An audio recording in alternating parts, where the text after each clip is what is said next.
Phone call తో మీ బంగారాన్ని విడిపించి ప్రెజెంట్ మార్కెట్ రేట్ కే కొని బ్యాలెన్స్ అమౌంట్ ని క్యాష్ గా లేకపోతే సమానమైన బంగారాన్ని మీకిస్తుంది అక్షయ గోల్డ్ హబ్. జగన్నాగు మళ్లీ బుసలు కొడుతోంది. అదే విషం, అదే విద్వేషం, అదే బురద, అదే అక్కసు, అవే అసత్యాలు. 3 ముక్కలాటతో అమరావతిని ఆగం చేసినందుకు 11 సీట్లకే పరిమితం చేసిన జగన్కు జ్ఞానోదయం కాలేదు. రేయింబవళ్లు నిర్మాణ పనులతో కొత్త ఊపిరి పోసుకుంటున్న రాజధానిపై జగన్ కడుపులో దాచుకున్న విషాన్నంతా కక్కేశారు. రాజధానిని రివర్ బెడ్లో కడుతున్నారంటూ ఉక్రోషం వెళ్లగక్కారు. దీని వెనకున్న కొత్త కుట్రేంటి? నదీ తీరాల్లో నగరాలు ఎలా విరాజిల్లుతున్నాయి? What Chandrababu Naidu is doing is, he is building the capital in a river basin. In fact, this is something which the Supreme Court should take cognizance of. Nobody is allowed to even build a building in a river basin.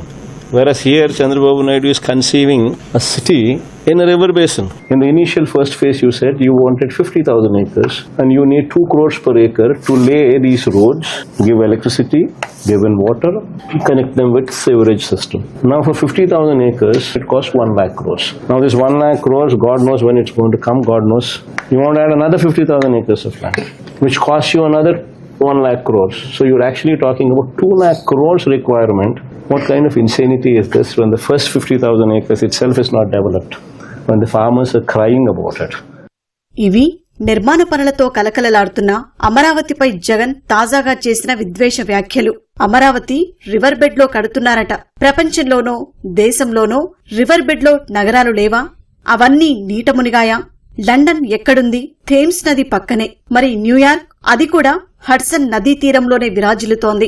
Nile నది పక్కనే Cairo, Tigris నది పక్కనే Baghdad, మోస్కావా నది పక్కనే Moscow, spree నదీ తీరంలో Berlin, హువాంగ్పు నదీ తీరంలో షాంఘై, టైబర్ నదీ తీరంలో రోమ్. ఈ మహానగరాలన్నీ నదీ తీరాల్లోనే కలకలలాడుతున్నాయి. మన దేశ రాజధాని ఢిల్లీ ఉంది యమునా నది ఒడ్డునే. కోల్కతా, లక్నౌ, వారణాసి, కాన్పూర్, పట్నా, ప్రయాగ్రాజ్, ఆగ్రా, మధుర, లక్నో, నాసిక్, కటక్, హైదరాబాద్ వంటి నగరాలు నది ఒడ్డునే ఉన్నాయి. అంతెందుకు, మన రాష్ట్రంలోని విజయవాడ, రాజమహేంద్రవరం, కర్నూలు నగరాలున్నది నది ఒడ్డున కాదా?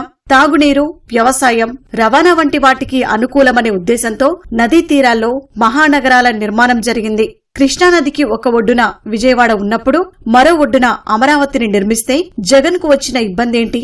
నేషనల్ గ్రీన్ ట్రైబ్యునల్ ఎప్పుడో గ్రీన్ సిగ్నల్ ఇచ్చిన అమరావతిపై సుప్రీంకోర్టు జోక్యం చేసుకోవాలని జగన్ ఇప్పుడు కోరడం ఉక్రోషానికి పరాకాష్ట కాదా?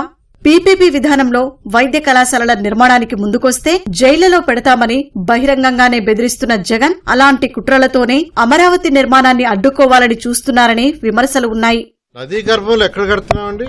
ఏదైతే పట్టాలు అన్ని ఉన్నాయో నదీ గర్భంలో లేవో అవి మాత్రమే చేస్తున్నాం. నదీ గర్భంలో ఎక్కడ కట్టాలా, కానీ ప్రజలకి నదీ గర్భంలో కడుతున్నారు. కోర్టుకు వేయాలా? ఏందండి ఇది? విడివి జ్ఞానంతో ఈ విధంగా మాట్లాడదు తప్పు.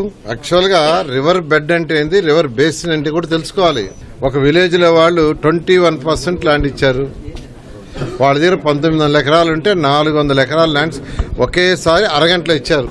బహుశా వీళ్ళు ముందుకు వెళ్ళిపోతున్నారు, ఇంకా ఆగదని బ్రేక్ వేయాలని ప్రయత్నిస్తున్నారు. మీరు ఎన్ని ప్రయత్నాలు చేసినా అమరావతి రాజధాని ఆగదు. మేము అన్ని స్టడీ చేసి ఎక్కడ టెక్నికల్ ఇష్యూస్ రాకుండా ఎక్కడ అమరావతి కట్టాలో అక్కడే కడతాను.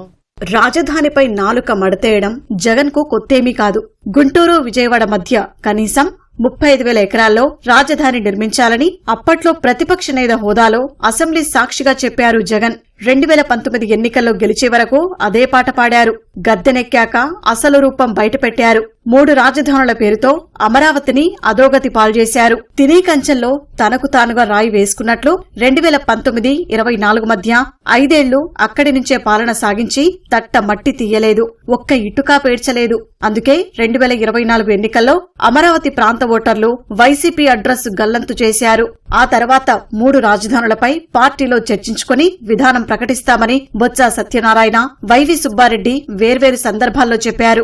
వైకాపా మళ్లీ అధికారంలోకి వస్తే జగన్ ముఖ్యమంత్రిగా అమరావతిలోనే ఉంటారని, విశాఖ వెళ్లరని 2025 సెప్టెంబర్ 13న ఒక మీడియా సంస్థ నిర్వహించిన సమావేశంలో సజ్జల రామకృష్ణారెడ్డి తెలిపారు.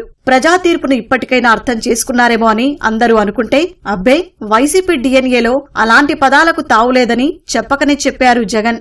అమరావతి నిర్మాణానికి లక్షల కోట్లు ఎక్కడున్నాయంటూ మళ్లీ పాతపాటే పాడారు.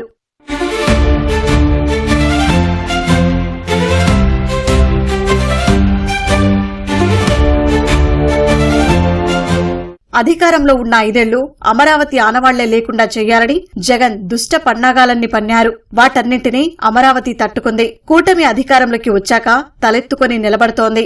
రాజధానిలో 1000 కోట్ల విలువైన పనులు పట్టాలెక్కాయి. జంగిల్ క్లియరెన్స్ తో మొదలై నిర్మాణాలు జోరందుకున్నాయి. రేయింబవళ్లు 1000 మంది కార్మికులు అక్కడ పనిచేస్తున్నారు. అమరావతి మళ్లీ జీవకళ సంతరించుకోవడం జగన్ కు మింగుడు పడటం లేదు.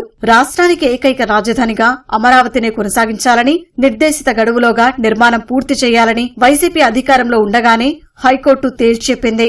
న్యాయస్థానం ఆదేశాలను పెడచెవిన పెట్టిన జగన్, కూటమి ప్రభుత్వం హైకోర్టు ఆదేశాలు అమలు చేస్తున్నా కళ్లల్లో నిప్పులు పోసుకుంటున్నారు.